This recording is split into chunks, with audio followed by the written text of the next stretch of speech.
گزارش ہے کہ اگر آپ ہمارے چینل پر نئے ہیں تو ہمارے چینل کو ضرور سبسکرائب کیجیے تاکہ آپ کو ہماری ویڈیوز سب سے پہلے ملیں۔ کائنات جب بھی بوریت کا شکار ہوتی وہ اس عالیشان بنگلے کے پیچھے بنے باغیچے میں چہل قدمی کے لیے نکل آتی، کیونکہ اتنے بڑے بنگلے میں وہ واحد گوشہ ہی تھا جو اسے پرسکون محسوس ہوتا۔ ویسے تو اس بنگلے میں رہنے والے سبھی افراد اس کے اپنے تھے اور اسے جی جان سے چاہتے تھے، مگر اس دنیا میں والدین سے بڑھ کر قریبی اور مخلص رشتہ کوئی نہیں ہوتا۔ اسے جب بھی اپنے ماں باپ کی یاد ستاتی وہ اس باغیچے میں نکل آتی اور یہاں موجود سبھی درخت اور پودے اسے اپنے غمگسار اور ہمدرد نظر آتے۔ اتنے عرصے بعد آج پھر اسے اپنے ماں باپ کی کمی محسوس ہو رہی تھی۔ 2 دن بعد اس کی زندگی کا نیا خوشیوں بھرا باب شروع ہونے جا رہا تھا۔ مہربان جسے وہ 8 سالوں سے چاہتی تھی اس کے ساتھ ایک نئی زندگی شروع کرنے جا رہی تھی۔ رات کے 12 بجے تو دور سے گھنٹہ گھر میں اسے گھنٹہ بجنے کی آواز سنائی تھی۔ سردیوں کے دن تھے، اسی لیے کائنات نے شدت سے لانگ بوٹ اور لیدر کی جیکٹ پہن رکھی تھی۔ پورا بنگلہ پراسرار سناٹے میں ڈوبا ہوا تھا، صرف چند لائٹس ہی جل رہی تھیں۔ وہ چند لائٹس اتنے بڑے بنگلے کا اندھیرا دور کرنے سے قاصر تھیں، اور بنگلے کی پچھلی جانب باغ کے کونے میں ایک بلب جل رہا تھا جو 10 کنال کے باغیچے کے حساب سے نہ ہونے کے برابر تھا۔ چاند کی تاریخیں شروع تھیں، اسی لیے اندھیرا معمول سے کچھ زیادہ ہی تھا، اور اوپر سے ہونے والی دھند نے رہی سہی کسر بھی پوری کر دی۔ کائنات کو جب نیند آنے لگی تو وہ باغیچے کے موجود درمیان بینچ پر سے اٹھ کھڑی ہوئی۔ اس نے واپس جانے کے بارے میں جیسے ہی سوچا، اچانک باغیچے کے کونے میں لگے بلب کی روشنی کم ہونے لگی اور ساتھ ہی اسے آواز آنے لگی جیسے بلب سپارکلنگ کر رہا ہو۔ کائنات حیرت سے اچانک خراب ہونے والے بلب کو دیکھنے لگی جس کی روشنی کبھی کم اور کبھی زیادہ ہو رہی تھی۔ کائنات آہستہ آہستہ چلتی ہوئی بلب کے پاس آ رکی، اسے حیرت سے دیکھنے لگی، لیکن اس سے پہلے کہ وہ اس کی خرابی کی وجہ جان پاتی بلب کی روشنی یکدم اتنی تیز ہو گئی کہ کائنات کو اپنی آنکھوں پر ہاتھ رکھنا پڑا، اور اس کے ساتھ ہی بلب دھماکے سے پھٹ گیا اور باغیچے میں یکدم اندھیرا چھا گیا۔ اف، کیا مصیبت ہے، اسے بھی ابھی خراب ہونا تھا۔ کائنات بڑبڑائی اور جیکٹ کی جیب سے اپنا سیل فون نکالا اور اس کی ٹارچ آن کی اور واپسی کے لیے مڑی۔ ابھی وہ بمشکل چند قدم ہی چلی ہوگی کہ اسے یکدم پیچھے سے آہٹ سنائی دی۔ کون ہے؟ اس نے بے ترتیب اپنی دھڑکنوں پر قابو پاتے ہوئے کہا، مگر اسے بکھرے ہوئے خشک پتوں کے علاوہ اسے کچھ نظر نہیں آیا۔ اس نے اپنا وہم جانا اور پھر چل پڑی، مگر اس بار 2 قدم ہی دور چلی تھی کہ اسے وہ آہٹ پھر محسوس ہوئی۔ اس نے اس بار باقاعدہ پتوں کی آواز سنی، جیسے اس کے پیچھے پیچھے کوئی دھیمی چال چل کر آ رہا ہو۔ وہ مڑی اور موبائل کی ٹارچ کی مدد سے ارد گرد دیکھنے لگی۔ اس بار اس کے لہجے میں لرزش تھی، مگر اس کی بات کا جواب کسی نے نہیں دیا۔ وہاں پر صرف ہولناک سناٹا تھا۔ وہ مڑی اور ایک بار پھر تیز قدموں سے چلنے لگی، کیونکہ اب خوف کا احساس اسے ہونے لگا تھا۔ تیز چلنے کی وجہ سے اس کا پاؤں کسی چیز سے الجھا اور وہ بری طرح سے گری۔ موبائل اس کے ہاتھ سے نکل کر دور جا گرا، مگر اس کی روشنی کا رخ اس کی طرف تھا۔ اسے محسوس ہوا کہ کسی نے اس کا پاؤں پکڑ لیا ہے۔ برگد کے درخت کی ایک جڑ اسے پاؤں سے لپٹی ہوئی محسوس ہوئی۔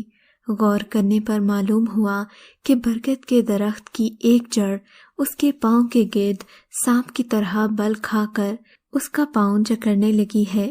کائنات کی آنکھیں یہ منظر دیکھ کر خوف سے پھیل گئی۔ اس نے فوراً لانگ بوٹ کا تسمہ کھولا اور اپنا پیر بوٹ سے باہر نکال لیا۔ اس کا پاؤں آزاد ہو گیا اور وہ بنگلے کی جانب بھاگ کھڑی ہوئی۔ اس نے اپنے پیچھے بے پناہ پتوں کی کھڑکھڑاہٹ اور ٹہنیوں کے چیخنے کی آواز سنی۔ بھاگتے ہوئے اس نے مڑ کر پیچھے دیکھا تو خوف کے مارے اس کی جان نکل گئی، کیونکہ اب تو برگد کا درخت تیزی سے اس کے پیچھے آ رہا تھا۔ یہ دیکھ کر وہ تیزی سے بھاگنے لگی۔ دوڑتے دوڑتے وہ گیلری میں گھسی تو گیلری کی دیوار پر لگی پینٹنگ کی تصویریں درخت کی شاخیں لگنے کی وجہ سے گر گئیں۔ کائنات دوڑتی ہوئی اپنے کمرے میں داخل ہوئی اور اندر داخل ہوتے ہی اس نے تیزی سے دروازہ لاک کر دیا اور جلدی سے بیڈ پر چڑھ کر کمبل اوڑھ لیا۔ دروازہ مضبوط لکڑی سے بنا تھا، اس لیے اسے توڑنا آسان نہیں تھا۔ تھوڑی دیر کے بعد یکدم دروازہ ہلنا بند ہو گیا۔ کائنات کمبل ہٹا کر دروازے کو غور سے دیکھنے لگی۔ اس کا انگ انگ پسینے میں ڈوب رہا تھا، شاید وہ چلا گیا۔ کائنات نے تھوک نگلتے ہوئے سوچا، مگر اس سے پہلے کہ وہ کچھ اور سوچتی، اس کی پشت پر موجود کھڑکی جو باغیچے کی جانب کھلتی تھی ایک دھماکے سے ٹوٹ کر اندر گری۔ کائنات نے پلٹ کر دیکھا اور اس کے ساتھ ہی پورا بنگلہ اس کی دلدوز چیخوں سے گونج اٹھا۔ یہ اگلے دن کی بات ہے۔ ریلوے اسٹیشن پر جیسے ہی ٹرین رکی، ٹرین کا خود کا دروازہ کھلا۔ اسٹیشن کا وہ اکلوتا مسافر تھا۔ اسٹیشن سنسان تھا، وہاں کا عملہ بھی غائب تھا۔ شاید انہیں یہاں بھی کسی کے آنے کی توقع نہیں تھی، اس لیے وہ کہیں دبک کر سو رہے تھے۔ ویسے بھی شدید سردیوں کا موسم تھا، اوپر سے رات کے 12 بج رہے تھے۔ اسے بہت خوف محسوس ہو رہا تھا۔ رہی صحیح کسر طوفانی بارش نے پوری کر دی۔ نوجوان سیاہ رنگ کے 3 پیس سوٹ میں ملبوس تھا۔ اس کے بال بکھرے ہوئے تھے، شیو ہلکی بڑھی ہوئی تھی۔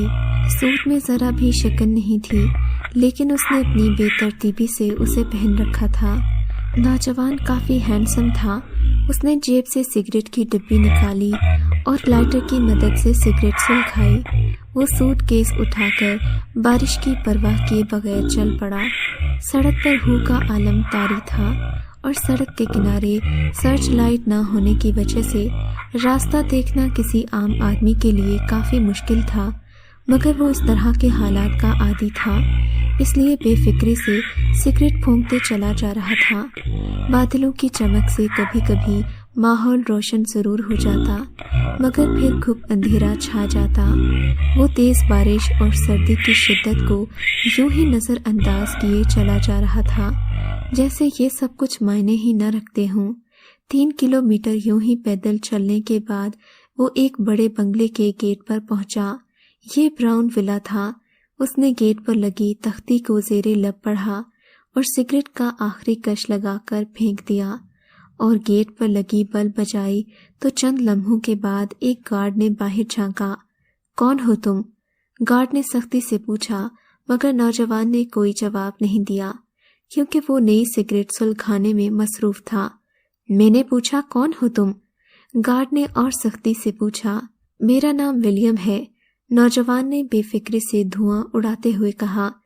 جو بھی ہو جاؤ یہاں سے، نہ جانے کہاں کہاں سے آ جاتے ہو، گارڈ نے کہا اور گیٹ بند کرنا چاہا، مگر گیٹ بند نہ ہوا تو گارڈ نے حیرت سے نوجوان کو دیکھا جس نے گیٹ کے درمیان پاؤں رکھ دیا تھا۔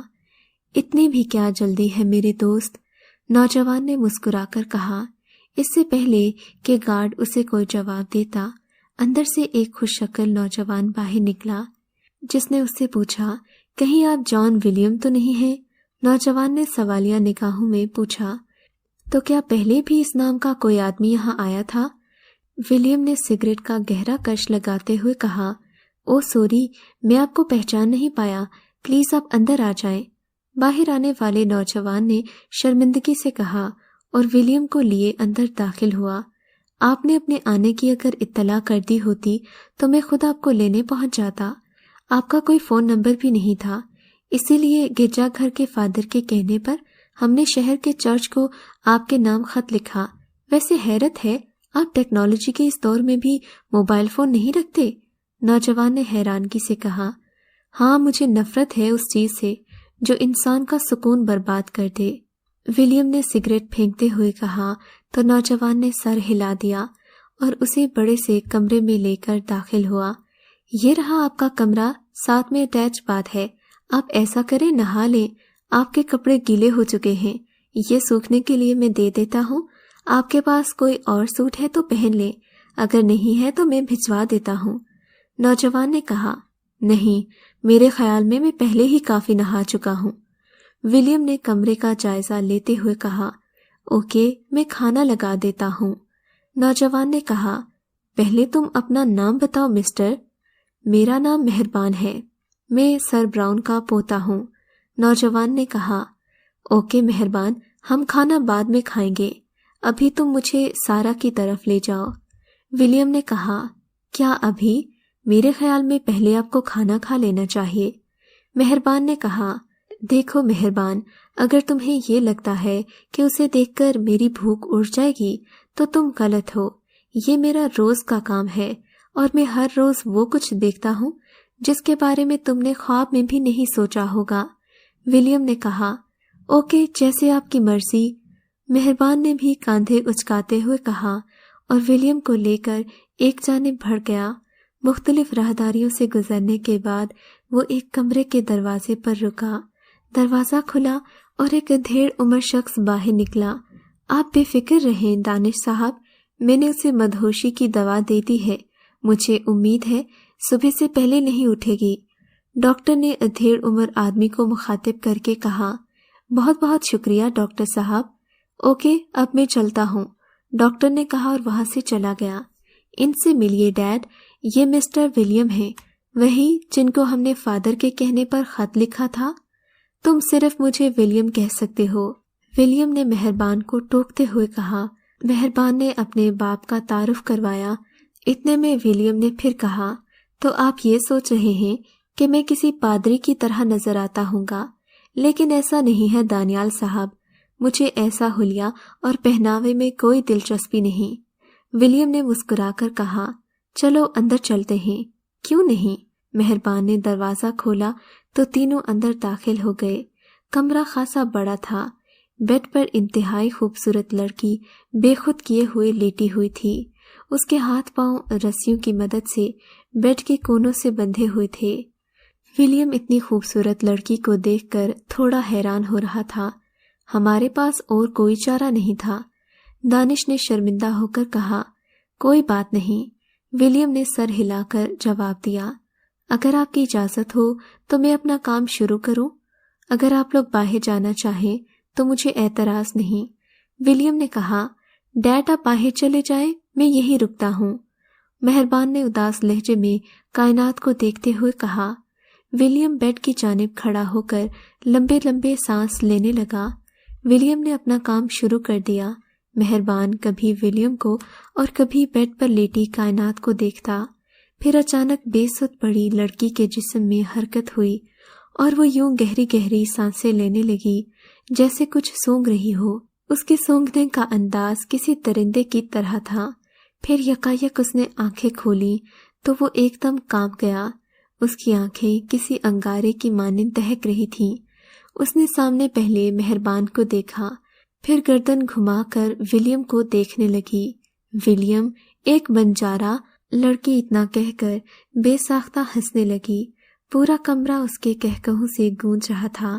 اچھی بات ہے، پھر تو علم بھی ہوگا کہ میں کیا کرتا ہوں۔ ولیم نے کہا، ہاں مجھے پتا ہے، لیکن آج تم جیت نہیں پاؤ گے۔ لڑکی نے بھیانک آواز میں کہا، میں یہاں کوئی کھیل کھیلنے نہیں آیا، اس لڑکی کو چھوڑ دو ورنہ اپنے انجام کے لیے تیار ہو جاؤ۔ ولیم نے کہا، انجام تو تمہارا برا ہوگا، بلکہ تم تو آج اپنے انجام کو پہنچ جاؤ گے۔ لڑکی نے ایک بار پھر کہا لگایا تو ولیم کے چہرے کے رنگ بدلنے لگے۔ بس بہت ہوا، اب میری باری۔ یہ کہتے ہی ولیم نے پینٹ کی جیب سے سفید رومال نکال کر بائیں ہاتھ پر باندھ لیا اور جیب سے سگریٹ نکال کر سلکھانے لگا۔ یہ کیا کر رہے ہو؟ لڑکی نے سخت لہجے میں کہا، وہی جو میں بہت کم کرتا ہوں۔ یکدم ایک انگلی سے اشارہ کیا، کمرے میں گھپ اندھیرا چھا گیا۔ ولیم نے لائٹر کی مدد سے اپنے ہاتھ لپیٹے، رومال کو شعلہ دیا تو وہ دھڑ دھڑ جلنے لگا۔ کمرے میں عجیب سی بدبو پھیل گئی اور اس کے ساتھ ہی لڑکی کے حلق سے چیخیں نکلنے لگیں۔ اس کی چیخوں سے پورا کمرہ ہلنے لگا جیسے زلزلہ آ گیا ہو۔ ایک دم مہربان پیچھے دروازے سے جا لگا۔ کچھ ہی دیر کے بعد کمرے کی لائٹ آن ہو گئی۔ لڑکی بے ہوش ہو چکی تھی۔ ولیم نے اپنا ہاتھ جھٹک کر آگ بجھا دی۔ اب کمرے میں دھواں بھرا ہوا تھا۔ یہ سب کیا تھا؟ مہربان نے حیرانگی سے کھانستے ہوئے کہا، کیونکہ دھوئیں کی وجہ سے اسے کھانسی آنے لگی تھی۔ یہ سلفر میں ڈوبا ہوا رومال تھا جو ان جیسوں کو راس نہیں آتا۔ لڑکی کی طرف اشارہ کرتے ہوئے ولیم نے کہا اور رومال کو اپنے ہاتھ سے الگ کیا۔ مہربان نے ولیم کا جلا ہوا ہاتھ دیکھا تو ایک دم گھبرا گیا۔ میں ابھی ڈاکٹر کو کال کرتا ہوں، مگر اس نے اجازت نہیں دی اور کہا کہ ڈاکٹر کو بلانے کی ضرورت نہیں، تم بس کھانے کا انتظام کرو، اور ہاں اس کی فکر مت کرو، یہ کل شام تک ہوش میں نہیں آئے گی۔ ولیم نے کہا، کیا یہ ٹھیک ہو گئی ہے؟ مہربان نے سوالیہ انداز میں کہا، ہاں مگر کچھ گھنٹوں کے لیے، اس کا مستقبل حل نکالنے کے لیے 2 دن لگیں گے۔ اوکے ٹھیک ہے، میں آپ کے کھانے کا بندوبست کرتا ہوں، مہربان نے کہا تو ولیم گہرے کش لگاتے ہوئے اس خوبصورت لڑکی کو دیکھنے لگا جو بیڈ پر بے ہوش پڑی تھی۔ دوسرے دن ولیم 10 بجے اٹھا۔ ملازمہ نے ناشتہ کمرے میں لا دیا۔ ولیم ناشتہ کر کے سگریٹ سلگانے ہی لگا تھا کہ اتنے میں کمرے میں مہربان داخل ہوا۔ گڈ مارننگ، مہربان نے صوفے پر بیٹھتے ہوئے کہا۔ گڈ مارننگ، مگر تمہیں دیکھ کر مجھے لگ رہا ہے کہ تمہاری مارننگ اچھی نہیں ہوئی۔ ولیم نے سگریٹ کا کش لگاتے ہوئے کہا، ہاں میں اسی پریشانی کی وجہ سے سو نہیں سکا۔ مہربان نے آنکھیں ملتے ہوئے کہا، اچھا اب اس حادثے کے بارے میں تفصیل سے بتاؤ جو اس لڑکی کے ساتھ رات کو پیش آیا۔ ولیم نے مہربان کے سامنے بیٹھتے ہوئے کہا، یہ کوئی رات 12 بجے کی بات تھی جب کائنات کے کمرے سے تیز چیخوں کی آواز سنائی دی۔ ہم سب دوڑتے ہوئے کائنات کے کمرے کی جانب گئے۔ سبھی نوکر اکٹھے ہو چکے تھے۔ ہم نے دیکھا کہ گیلری کا سامان یوں بکھرا ہے جیسے کوئی طوفان آیا ہو، اور جب ہم کمرے میں داخل ہونے لگے تو اندر سے دروازہ لاک تھا۔ ہم نے بمشکل دروازہ توڑا اور اندر کا ماحول دیکھ کر ہم سب پریشان ہو گئے۔ مہربان یہاں تک بول کر چپ کر گیا۔ اس کے ماتھے پر پسینہ اور آنکھوں میں خوف تھا۔ ولیم نے پاس پڑا پانی کا گلاس مہربان کے ہاتھ میں تھما دیا۔ مہربان نے شکریہ کہہ کر پانی کا گلاس پیا اور خالی گلاس ولیم کو دے دیا۔ اچھا تو پھر کیا دیکھا تم نے؟ اس نے مہربان کے ہاتھ سے گلاس پکڑتے ہوئے کہا۔ ہم نے دیکھا کمرے کی کھڑکی پوری کی پوری ٹوٹی ہوئی تھی اور کمرے کے فرش پر پتے بکھرے ہوئے تھے جیسے کمرے میں آندھی آئی ہو۔ اس سے بھیانک بات یہ تھی کہ مہربان نے کانپتی آواز میں کہا اور لمبے لمبے سانس لینے لگا، کائنات کسی چھپکلی کی طرح چھت سے چمٹی ہوئی تھی۔ اس کی آنکھیں سرخ تھیں اور زبان باہر کو نکلی ہوئی تھی، اور وہ کسی درندے کی طرح ہمیں دیکھ کر گرا رہی تھی۔ ہماری سمجھ میں کچھ نہیں آ رہا تھا، خوف کے مارے برا حال تھا۔ پھر وہ اچانک ہی بے ہوش ہو کر گری اور سیدھی بیڈ پر آ گئی، جس کی وجہ سے اسے کوئی چوٹ نہیں آئی۔ ہم نے فوراً ڈاکٹر کو بلایا۔ اسے کچھ بھی سمجھ میں نہ آیا تو چرچ کے فادر کے کہنے پر ہم نے آپ کو خط لکھا۔ آپ ہی ہماری آخری امید ہیں۔ اتنا کہتے ہی مہربان پھوٹ پھوٹ کر رونے لگا۔ ولیم نے اٹھ کر مہربان کے کاندھے پر ہاتھ رکھا اور اسے تسلی دی۔ اس سے پہلے کہ مہربان کوئی جواب دیتا، ملازم اندر داخل ہوا اور مہربان سے کہنے لگا کہ ولیم سے کوئی ملنا چاہتا ہے۔ مہربان نے اس سے انہیں ڈرائنگ روم میں بٹھانے کا کہا اور یہ بھی کہ ہم آتے ہیں۔ ملازم سر ہلا کر چلا گیا۔ تھوڑی ہی دیر کے بعد مہربان اور ولیم باہر ڈرائنگ روم میں آ چکے تھے۔ مہربان بیٹا، کیا تم ہم دونوں کو کچھ اکیلا وقت دو گے؟ فادر نے ولیم کو دیکھتے ہوئے کہا۔ کیوں نہیں، میں بعد میں چکر لگاتا ہوں، مہربان نے کہا اور کمرے سے باہر چلا گیا۔ دیکھو ولیم، تمہارے ساتھ جو بھی ہوا بہت برا ہوا۔ اس کی وجہ سے تمہارا خدا پر سے یقین اٹھ گیا، لیکن کیا تم جانتے ہو اس دنیا میں صرف ایک ہی ذات تھی جس سے میں نے سب سے زیادہ محبت کی، اور وہ میری بیوی علی سے تھی۔ اسے خدا پر اتنا یقین تھا کہ ہر سنڈے چرچ جایا کرتی تھی اور ساتھ مجھے بھی زبردستی لے جاتی تھی۔ ہمارا گھر سے زیادہ گرجا گھر لگتا تھا۔ پھر کیا ہوا، ایک دن میں کام سے واپس آیا تو میری بیوی گھر پر نہیں تھی۔ 3 دن کے بعد اس کی لاش ملی کسی کالے جادو کے عامل نے اس کا گلا کاٹ کر اس کے وجود کو جلا کر راکھ کر دیا، صرف شیطان کی خوشنودی کے لیے، اور خدا کی طرف سے مجھے کوئی مدد نہیں ملی۔ آخر کیوں؟ ولیم نے چلا کر کہا۔ اس کی آنکھوں سے آنسو کا سیلاب بہہ رہا تھا۔ دیکھو بیٹا، اوپر والے کے ہر کام میں مصلحت ہوتی ہے۔ بہرحال مجھے خوشی ہوئی تم اس دکھی خاندان کی مدد کرنے یہاں آ گئے۔ اب میں چلتا ہوں، اگر میری ضرورت پڑے تو بلا جھجک کہہ دینا۔ فادر کو باہر آتا دیکھ کر وہ فوراً ایک طرف کو ہو گیا۔ فادر کے جانے کے بعد وہ اندر داخل ہوا۔ اب ولیم نارمل نظر آ رہا تھا۔ اس کی آنکھیں معمولی سی سرخ تھیں جو مہربان سے وہ چھپا رہا تھا۔ آپ کو شاید یہ بات بری لگے، مگر میں باہر کھڑا تھا، آپ کی سبھی باتیں سن لی ہیں۔ دیکھیں، مجھے بہت افسوس ہے آپ کی بیوی کے بارے میں۔ آپ کے ساتھ جو کچھ ہوا بہت برا تھا، مگر آپ کو ایک بات بتانا چاہتا ہوں، جو جذبات آپ کے اپنی بیوی کے بارے میں تھے، وہی کائنات کے بارے میں میرے بھی جذبات ہیں۔ میں اسے ہر حال میں پہلے جیسا دیکھنا چاہتا ہوں۔ آپ ایک سیکولر ہیں، جبکہ بھوت پریت اور شیطانی چکروں میں وہی ان کو شکست دے سکتا ہے جو خدا کا پیارا اور ماننے والا ہو۔ آپ خدا کو مانے بغیر یہ جنگ نہیں لڑ سکتے، مہربان نے کہا تو ولیم نے اسے غور سے دیکھا، پھر ایک لمبی سانس لی اور مہربان کے سوال پر خاموش ہو گیا۔ تھوڑے وقفے کے بعد بولا، الیزے کے مرنے کے بعد مجھے شیطان اور شیطانی قوتوں سے نفرت ہو گئی۔ میں نے ان کے بارے میں پڑھنا شروع کیا۔ 5 سال تک امریکہ کے جنگلوں سے لے کر تبت کے پہاڑوں اور مصر کے صحراؤں سے لے کر ہندوستان کے مندروں تک کی خاک چھانی ہے، تب جا کر اس قابل ہوا ہوں کہ ان شیطانی طاقتوں کو قابو کر سکوں۔ اور رہا سوال جن اور بھوت کیسے بھاگتے ہیں، تو یہ بات تمہیں آج شام ہی پتہ چل جائے گی، مگر اس سے پہلے میں تمام گھر والوں سے ملنا چاہوں گا۔ ولیم نے کہا تو مہربان نے ہاں میں سر ہلا دیا۔ اسی شام مہربان کے دادا سر براؤن سے ولیم مل بھی چکا تھا۔ پھر شام کا اندھیرا پھیلنا شروع ہو گیا۔ ان سب کو کائنات کے کمرے کے باہر کھڑا کیا اور مخاطب کیا کہ آج اس کمرے میں بہت کچھ ہونے والا ہے۔ آپ وہ سب دیکھنا نہیں چاہیں گے، اس لیے بہتر ہے کہ آپ باہر رکیں اور مجھے اپنا کام کرنے دیں۔ ولیم نے کہا تو سب گھر والے فوراً باہر رہنے کے لیے راضی ہو گئے۔ میں آپ کے ساتھ اندر آؤں گا، مہربان نے کہا۔ پاگل مت بنو مہربان، جب ولیم کہہ رہا ہے تو باہر رکو، وہ سنبھال لے گا۔ مہربان کے ڈیڈ نے کہا، نہیں ولیم، میں تمہارے ساتھ چلوں گا۔ کائنات میری زندگی ہے، میری جان ہے۔ اگر تم میری جگہ ہوتے تو تم بھی نہ رکتے نا۔ ولیم نے لمبی سانس لی اور مہربان کو لے کر کمرے میں داخل ہو گیا۔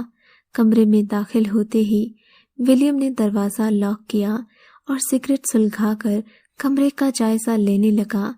کائنات اسی حالت میں بیڈ پر بندھی ہوئی تھی۔ ابھی تک وہ رسیوں کی مانند سے جکڑی بے ہوش پڑی تھی۔ ٹوٹی ہوئی کھڑکی میں اب لوہے کی سلاخیں لگوا دی گئی تھیں۔ یہ اقدام اسی اژدہے کے بعد اٹھایا گیا تھا۔ ولیم نے اپنے کوٹ کی جیب سے 4 سکے نکالے اور ان چاروں سکوں کو بیڈ کے چاروں کونوں پر رکھ دیا۔ اب یہاں جو بھی ہو تم کچھ نہیں بولو گے، یاد رہے تمہاری وجہ سے کوئی گڑبڑ نہ ہو۔ ولیم نے مہربان کو مخاطب کرتے ہوئے کہا تو اس نے ہاں میں سر ہلا دیا۔ ولیم نے سگریٹ کا گہرا کش لگا کر اپنے بوٹ کے نیچے مسل دیا۔ اس کے بعد اس نے کائنات کے بائیں کان کے ساتھ ہاتھ کی مدد سے چٹکی بجائی تو کائنات نے فوراً آنکھیں کھول دیں اور پھر وہ اس کے پاؤں کی طرف کھڑا ہو گیا۔ چند لمحے کائنات چھت کو گھورتی رہی، پھر اس نے ولیم کی طرف مسکرا کر دیکھا اور ہنسنے لگی۔ یکا یک اس کی ہنسی کہکہوں میں بدلنے لگی۔ ولیم حیرت سے اسے دیکھنے لگا جبکہ کائنات بددستور ہنس رہی تھی۔ اس کی ہنسی دیکھ کر مہربان بھی ڈرنے لگا تھا۔ ان کے درمیان کافی بحث ہوئی مگر اس بحث میں ولیم ہار گیا۔ مایوسی اس کے چہرے پر واضح تھی۔ آؤ مہربان، باہر چلیں، وہ دھیمے لہجے میں کہتا مہربان کو ساتھ لے کر کمرے سے باہر نکل گیا۔ باہر آتے ہی اس نے مہربان سے پوچھا، ایک بات بتاؤ، جب سے یہ حادثہ ہوا ہے تمہارے گھر سے کوئی چیز غائب ہوئی ہے؟ اس کی بات سن کر مہربان کہنے لگا، نہیں، میرے خیال سے کوئی چیز غائب نہیں ہوئی، آؤ پھر مجھے پورا بنگلہ دکھاؤ۔ ولیم نے کہا تو مہربان اسے بنگلہ دکھانے لگا۔ 2 گھنٹے کے بعد بھی وہ کسی نتیجے پر نہیں پہنچا تھا۔ کیا کوئی ایسی جگہ ہے جو ہم نے نہ دیکھی ہو؟ ہاں، باغیچہ رہ گیا ہے، مہربان نے ہاتھ سے اشارہ کرتے ہوئے کہا۔ ولیم نے اسے کہا کہ وہ باغیچہ بھی اسے دکھایا جائے، سو وہ اسے باغیچے میں لے گیا۔ پہلے یہاں کیا تھا؟ ولیم نے ایک گڑھے کی جانب اشارہ کرتے ہوئے پوچھا۔ ارے یہاں تو برکت کا بڑا درخت تھا، مگر اس حادثے کے بعد یہاں پر کوئی نہیں آیا، اس لیے درخت کے غائب ہونے کا کسی کو بھی علم نہیں ہے۔ مگر اس حادثے کے ساتھ درخت کا کیا تعلق ہے؟ مہربان نے حیران ہوتے ہوئے پوچھا تھا۔ وہی ہوا جس کا ڈر تھا، ولیم نے دھیرے سے کہا۔ کیا ہوا بتائیں تو صحیح۔ وہ برکت کا درخت کوئی عام درخت نہیں تھا، وہ شیطانی درخت تھا جو کہ اس کے اندر سما گیا ہے۔ ولیم نے کہا، کیا مطلب؟ درخت کائنات کے اندر سما گیا، اب کیا ہوگا؟ مہربان نے پریشان ہوتے ہوئے کہا، اس کا کوئی حل نہیں ہے، کائنات جب تک زندہ ہے وہ اسی میں رہے گا، اس کے مرنے پر ہی چھوڑے گا۔ ولیم نے کہا، کیا مطلب؟ کیا کوئی حل نہیں؟ ہاں مہربان، کوئی حل نہیں، بہتر ہے کہ تم کائنات کو بھول جاؤ۔ ولیم نے سرد لہجے میں کہا، کیسے بھول جاؤں؟ آپ اپنی مری ہوئی بیوی کو آج تک نہیں بھولے اور میں اپنی جیتی جاگتی محبت کو بھول جاؤں؟ یہ ہرگز نہیں ہوگا مسٹر ولیم۔ اگر آپ یہ کام نہیں کر سکتے تو میں اس کا حل ڈھونڈ لوں گا، میں اس سے خود لڑوں گا، اس شیطان کے ساتھ، جب تک میری سانس ختم نہ ہو، سمجھے آپ؟ مہربان نے تلخ لہجے میں کہا، اوکے، میرے خیال میں میرا یہاں رکنا زیادہ مناسب نہیں، مجھے یہاں سے چلنا چاہیے، ولیم نے کہا اور چلا گیا۔ ولیم جیسے ہی اپنا سامان لے کر براؤن ولا سے باہر نکلا، گیٹ پر اس کا سامنا ایک عورت سے ہوا۔ ڈاکٹر ہنا، تم یہاں، وہ بھی اتنی رات کو؟ ولیم نے حیرت سے سگریٹ کا کش لگاتے ہوئے کہا، ہاں، تمہیں ڈھونڈتی ڈھونڈتی یہاں آئی ہوں، اور تم پھر ان چکروں میں پڑ گئے، یہ جاننے کے باوجود کہ تم موت کی دہلیز پر کھڑے ہو۔ تمہیں پتہ بھی ہے کینسر تمہارے پورے جسم میں پھیل گیا ہے، بیماری کے اس سٹیج پر پہنچ کر تم ابھی بھی سنجیدہ نہیں ہو۔ میں نے تمہیں کہا تھا نا کہ تم میرے ہاسپٹل میں داخل ہو جاؤ، پر تم میری بات سنتے کہاں ہو، اور یہ کیا پی رہے ہو؟ ڈاکٹر نے اس کے ہاتھ سے سگریٹ چھین کر دور پھینکتے ہوئے کہا، اگر تمہاری بیوی میری بہن نہ ہوتی تو میں کبھی تمہاری فکر نہ کرتی، اس کے مرنے کا دکھ مجھے بھی ہوا، مگر انسان مرنے والوں کے ساتھ مر تو نہیں جاتا نا۔ ڈاکٹر کی آنکھیں نم تھیں۔ میں تو اسی روز مر گیا تھا جب علیزے مری تھی، بس دفن ہونا باقی ہے، تم میری مدد کرو نا، تمہارے ہاسپٹل کی ٹریٹمنٹ بس چند اور دن کا موقع دے گی، جبکہ میں جلد از جلد مرنا چاہتا ہوں، ولیم نے زخمی مسکراہٹ سے کہا اور نئی سگریٹ سلگائی۔ ڈاکٹر نے اسے تعصب بھری نگاہوں سے دیکھا۔ تمہارے نڈر ہونے کی وجہ تمہارا بہادر ہونا نہیں، بلکہ تمہاری موت ہے جو تمہارے اتنے قریب آ چکی ہے۔ ولیم کی پشت پر سے اسے ایک آواز آئی۔ اس نے مڑ کر دیکھا تو وہ مہربان تھا، جس کی آنکھوں سے آنسو بہہ رہے تھے۔ اس نے ایک نظر ولیم کو دیکھا اور سر جھکا کر وہاں سے چل پڑا، جبکہ ڈاکٹر اور مہربان اسے جاتے ہوئے وہاں سے دیکھتے رہے۔ ولیم آہستہ آہستہ چلتا ہوا ریلوے اسٹیشن کی جانب چلا جا رہا تھا۔ سردیوں کا موسم تھا، رات کا پچھلا پہر تھا، سڑک سنسان تھی۔ اچانک ہی ولیم کو سینے میں تکلیف ہوئی، جو اکثر ہلکی ہلکی اسے محسوس ہوتی رہتی تھی۔ اس نے گلے میں پڑی ٹائی کو ڈھیلا کیا، اس کے ساتھ ہی ایک زوردار انداز میں کھانسی آنے لگی۔ وہ سڑک پر رکھے ایک بینچ پر بیٹھ گیا۔ اس نے اپنے دونوں ہاتھوں کو تھام لیا، اسے الٹی آنے لگی۔ اس نے کہہ کی، واقعی اسے خون کی الٹی آ رہی تھی۔ ولیم نے دل ہی دل میں سوچا کہ شاید اس کا آخری وقت آ گیا ہے۔ اس کی آنکھوں میں ویرانی چھا گئی۔ میرے خیال میں آپ کو اس کی ضرورت ہے، کسی کی آواز اس کے کانوں میں پڑی۔ جب اس نے دیکھا تو اس کے ساتھ بینچ پر سفید لباس میں ملبوس ایک بارش نوجوان بیٹھا تھا۔ ویسے تو میں یہ کسی اور کے لیے لے جا رہا تھا، مگر اب مجھے لگ رہا ہے آپ کو اس کی زیادہ ضرورت ہے۔ نوجوان نے پانی کا چھوٹا کین ولیم کی جانب بڑھاتے ہوئے کہا۔ ولیم نے کین کو پکڑتے ہی منہ سے لگا لیا اور پانی کا ایک قطرہ بھی نہ چھوڑا۔ اگر آپ برا نہ منائیں تو ایک بات کہوں؟ نوجوان نے پر اخلاق لہجے میں کہا۔ مجھے لگتا ہے آپ بھی میری طرح بنجارے ہو جو ادھر ادھر گھومتے رہتے ہو۔ انسان کے بنجارا ہونے کی وجہ دو ہوتی ہیں، یا تو وہ کسی کو تلاش کر رہا ہوتا ہے یا وہ کسی سے بھاگ رہا ہوتا ہے۔ مجھے لگتا ہے آپ کو کسی کی تلاش ہے۔ ہاں، تلاش ہے، شاید خدا کی۔ ولیم نے اس کی بات پر مسکرا کر کہا۔ تو پھر کیا خدا مل گیا؟ ولیم نے طنزیہ انداز میں پوچھا۔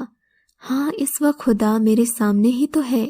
جب ہم کسی دکھی انسان کی مدد کرتے ہیں تو اس کے چہرے پر جو خوشی نظر آتی ہے اس میں ہمیں خدا دکھائی دیتا ہے، مگر مجھے تو ایسا کبھی نظر نہیں آیا، ولیم نے شرمندگی سے کہا تھا، کیونکہ آپ کی نظر کا زاویہ درست نہیں۔ اچھا، اب میں چلتا ہوں۔ نوجوان اٹھ کر چل دیا اور ولیم اسے حیرانگی سے جاتے ہوئے دیکھ رہا تھا۔ مہربان کائنات کے بیڈ کے ساتھ بے بسی سے کھڑا تھا۔ اس کی آنکھیں سوئی ہوئی کائنات کو دیکھ کر بھر آئی تھیں۔ تمام گھر والے کائنات سے مایوس ہو چکے تھے۔ اتنی بری طرح سبھی سہمے ہوئے تھے کہ اب کائنات سے کوئی ملتا بھی نہیں تھا سوائے مہربان کے جو اس سے محبت کرتا تھا۔ یکدم ہی کائنات نے اس کے سامنے آنکھیں کھول دیں اور بولی، مہربان، یہ سب کیا ہے؟ اس طرح مجھے رسیوں سے کیوں باندھ رکھا ہے؟ کائنات نے حیرت سے رسیوں کو دیکھتے ہوئے کہا، وہ تم بیمار تھی نا، اس لیے۔ مہربان کے منہ سے رک رک کر نکلا، کیا ہوا تھا مجھے جو مجھے اس طرح باندھا گیا؟ کائنات نے اپنا ہاتھ رسی سے آزاد کروانے کی کوشش کی مگر ناکام رہی۔ کائنات کا یوں اچانک اٹھ جانا کسی معجزے سے بالکل کم نہیں تھا۔ کائنات مہربان کی منتیں کرنے لگی کہ مجھے کھول دو۔ کائنات کو دیکھ کر مہربان کو یقین نہیں آ رہا تھا کہ وہ کبھی ٹھیک بھی ہو سکتی ہے۔ ایک ایک کر کے اس نے کائنات کی ساری رسیاں کھول دیں۔ ادھر اس نوجوان کو گئے ہوئے کچھ دیر ہی ہوئی تھی کہ ولیم کو اپنا جسم یکدم توانا محسوس ہونے لگا۔ اسے یوں لگا جیسے بجلیاں دوڑ رہی ہوں۔ پچھلے 2 سالوں سے جو لاغر پن اس کے جسم پر چھایا ہوا تھا وہ ختم ہو گیا تھا۔ وہ سوچنے لگا کہیں یہ سب اس پانی کا کمال تو نہیں جو اس نے کین خالی کیا تھا۔ پھر وہ جھٹکے سے اٹھ کھڑا ہوا۔ اگر یہ بات ہے تو مجھے اور پانی پینا چاہیے، پر وہ نوجوان کہاں گیا؟ ولیم نے سوچا اور اسی جانب چل پڑا جہاں نوجوان گیا تھا۔ تھوڑی دور چلنے کے بعد اسے ایک اسلامک سینٹر نظر آیا۔ وہ نوجوان حلیے سے مسلمان دکھائی دے رہا تھا۔ شاید اس سینٹر میں آتا جاتا ہو، مجھے اس سے پوچھنا چاہیے، ولیم نے سوچا اور دروازے پر لگی گھنٹی بجا دی۔ تھوڑی دیر کے بعد ایک بوڑھا آدمی باہر نکلا۔ اس کے سر کے بال اور داڑھی کے بال سفید تھے۔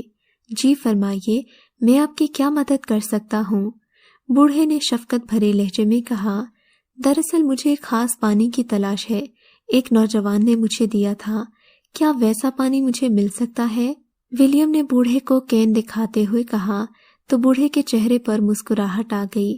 کین کو دیکھ کر، بیٹا آ جاؤ، اندر آ جاؤ، بوڑھے نے شفقت بھرے لہجے میں کہا تو ولیم سر جھکائے ان کے ساتھ اندر داخل ہو گیا۔ ادھر دوسری طرف مہربان نے رسیاں کھول کر کائنات کو دیکھا۔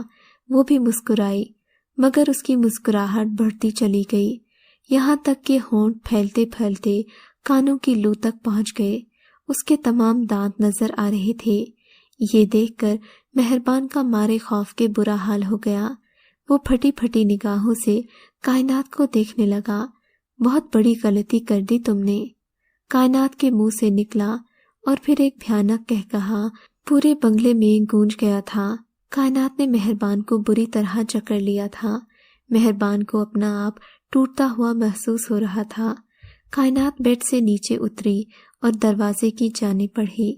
مہربان نے اسے روکنا چاہا مگر درد کے مارے نہیں ہل پا رہا تھا، نہ ہی اس کے منہ سے کوئی آواز نکلی۔ کائنات دروازے کے قریب پہنچ چکی تھی۔ پھر وہ دروازہ کھول کر آہستہ آہستہ باہر نکلتی چلی گئی۔ مہربان بھی اس کے پیچھے بھاگا اور بھاگتے بھاگتے باغیچے تک آ گیا۔ باغیچے میں اس کی نظر کائنات پر پڑی۔ کائنات کے سائے کی جگہ کسی درخت کا سایہ تھا۔ مہربان کے منہ سے چیخ نکلنے ہی والی تھی کہ کسی نے اس کے منہ پر ہاتھ رکھ دیا۔ اس کی چیخ گلے میں گھٹ کر رہ گئی۔ مہربان نے مڑ کر دیکھا تو وہ کوئی اور نہیں ولیم تھا۔ میری بات غور سے سنو اور پھر اسی پر عمل کرو۔ اب تمہارے منہ سے کوئی بات نہیں نکلنی چاہیے، سمجھے؟ ولیم نے کہا تو مہربان نے جلدی سے سر ہلا دیا۔ ولیم نے اس کے منہ سے ہاتھ ہٹا دیا۔ کائنات کے وجود پر کسی بلا کا سایہ ہے، وہ کوئی عام بلا نہیں ہے۔ آسیب کی طرح ایک خوفناک نسل ہے۔ اس کا وجود ایک درخت جیسا ہے۔ وہ کسی عام درخت کی طرح 1 سال یا 2 سال ایک جگہ کھڑا رہتا ہے، پھر اپنی مرضی سے چل کر کہیں اور بھی آ جا سکتا ہے، اور پھر کسی انسان کے اندر سما جاتا ہے۔ 10 سال کے بعد اسے پیاس لگتی ہے، تب اس کا کسی انسان کے اندر سمانا ضروری ہوتا ہے۔ جب اس کی پیاس ختم ہوتی ہے تو انسان بھی ختم ہو جاتا ہے، اور جب یہ بلا پانی پیتی ہے تو آس پاس کے ماحول سے بے خبر ہو جاتی ہے۔ اب میں اس کے سامنے جا رہا ہوں۔ جب میں تم سے پانی مانگوں تو مجھے فوراً کین دے دینا، اور یاد رہے کوئی غلطی نہ ہو۔ ولیم نے مہربان کو کہا۔ مہربان نے ہاں میں سر ہلا دیا، اور ولیم آہستہ آہستہ چلتا ہوا کائنات کے قریب جا کر کھڑا ہو گیا۔ اب بس کرو، کتنا پانی پیو گے؟ ولیم نے اونچی آواز میں کہا تو کائنات نے پانی پینا بند کر دیا۔ سر اٹھا کر انگارہ برساتی آنکھوں سے دیکھا۔ ولیم، تم پھر آ گئے؟ کیا میری یاد آ رہی تھی؟ ولیم نے مسکرا کر کہا، لگتا ہے تمہیں مرنے کا شوق ہے۔